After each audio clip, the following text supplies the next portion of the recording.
How do everybody? So once again, we appear to have another Christmas market terror attack, which is becoming an annual event across Europe.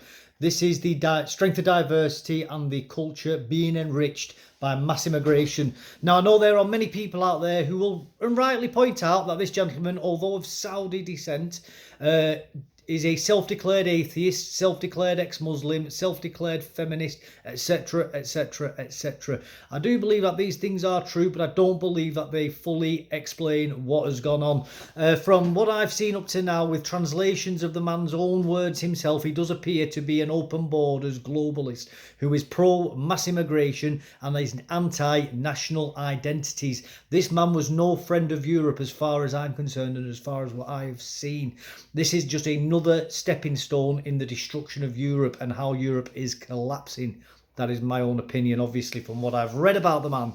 Now, why is it that a man who claims to be anti-Islamic and pro-mass migration has done this? Well, simply, he sees the German people as the enemy of what he wants to see, which is globalized societies. He also appears to support, and these are his words, what is called a Greater Israel, which is a theorized Israeli state which surpasses the current borders of Israel, going as far as Iraq into Saudi Arabia and encompassing most of Syria and I believe Jordan as well. This will be quite a large nation. I don't know whether that is something that is understood by many Jewish people or if that is some sort of modern idea that is created. I've not been able to find much about that other than that is what he believes. The man also describes himself as being a Zionist as well. Again, those are his words. That is not something that I'm putting onto him. I do feel that this is radical left ideology coming to its logical conclusion, as he has attacked a Christmas market, which is a foundation of European civilization and European culture, and with Christianity being the underlying foundational pillars of European culture and civilization. I do believe that is why he has attacked that, and even though he describes himself as being anti-Muslim, it's not why he's ploughed down people at a mosque, because I do believe that from his point of view, he doesn't see Islam as being a foundational principle of classical European civilization.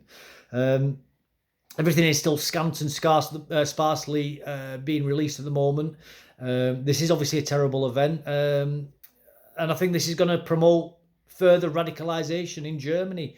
As I've said many, many times before, my biggest fear that we're going to see from things like this isn't so much a backlash from the public or current political parties becoming radicalized. And my fear is that we are going to see really, really extreme parties coming out from the fringes and saying, listen, these main parties are not going to deal with this. So if you vote for us and you don't care how we deal with this, you put us into power and you don't need to worry about it. And we will do whatever is required to deal with it.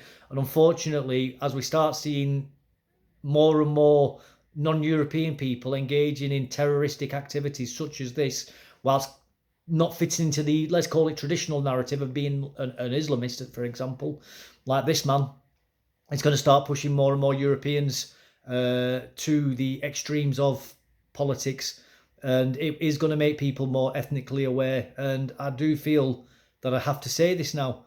White people generally don't recognise or care about race. That's a fact of modern Western civilization.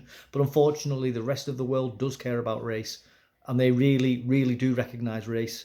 And we are going to start seeing lots and lots of white people start identifying with race very, very soon if our politicians don't start getting a grip of these sorts of things.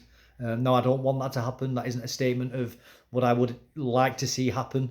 It's just what I'm observing and what I think will naturally flow and will naturally happen. I think human psychology and human behaviour, at least when you're talking about on a societal scale, is very, very easy to predict.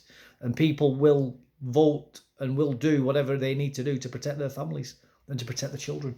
It's that simple. And if they start perceiving foreigners, whether they were born in the country or not, as being a danger and a threat to them, whether even if they do say that they support the nation of which they live in and support all the political talking points of that society, I do think that we're going to start seeing nations and whole countries turning against people who they perceive to be outsiders and foreigners. I think that's self-evident. And the upcoming German elections, I think, are going to prove this. Anyway, just a few thoughts on that. I don't think this is as cut and dried as people are hoping it's going to be. I have seen lots of talking heads online, sort of almost gleefully engaging. They saying, "Oh, what the far right do? This is the far right aren't going to be. Don't know how to deal with this." I'm afraid. I mean, whatever the far right even is, I don't actually. People use these terms like far right. What does it actually mean? As far as I can tell, it's just a slur that's used to discredit anybody who those sorts of people don't like who use that term. Again, who are they? Well, it's a nebulous group in it of people who seem to say those words. People who self-identify as using words like far right. So I don't find it a particularly useful phrase myself. I don't like to use it other than to describe what other people are saying. But going back to my point at hand, the far right, I don't think care that this man is an atheist. I don't think they'll care that this man supports a lot of European civilization. I don't think they'll care that he's anti-Islamic. I think all the far right are going to say is he's a foreigner, he's brown, and he shouldn't be in Europe. That is, I do believe that's all they'll say. And the people, the open borders types people, the people who sort of vote Labour and are pro-EU, the sorts of people who generally like to fillet themselves over multiculturalism and diversity being a strength and all of that sort of stuff. I don't think they actually understand what is brewing underneath politically. And it's through what they are saying, with them thinking that this is a goal, that they've scored something. They're showing their own ignorance of their political opponents and what is bubbling away under the surface, as we saw with the Southport riots over the Southport massacre. They are very, very underprepared for the sleeping giant that does appear to be stirring from its deep, deep slumber. And that is a very, very worrying prospect, really. I am very, very worried. Not for me, not for my children. I'm white. I can trace my ancestry back thousands of years through Europe. I worry for people that I respect and care for who don't look like me. And some people I may not even meet, but people who I like listening to, who may be even people who may be mixed race, half British and half, or half European and half something outside of Europe. The far right don't see them as British. I think anybody who can trace the family lineage back, say, back to before the Romans in Europe, I don't care if like the mixed race, like half of their families come from centuries back here, they're as European as me. I don't care about that. There are plenty of people who do. I generally don't care about people who have zero European blood. So long as they abide by our laws and, embrace our traditions and our culture, I generally couldn't care less, and behave themselves. But that man driving into a Christmas market, that's not an embracement of the European cultures, values and traditions, is it? Let's be honest. I don't care what he said. I care about his actions. That man is, as far as I'm concerned, is an invader, a foreign invader. And I don't care if he was born in Europe. I think that's self-evident. And I think that's what I think we're going to start seeing coming back, is that type of thinking very soon as well. But I'm worried that it'll end up going too far, because I don't know.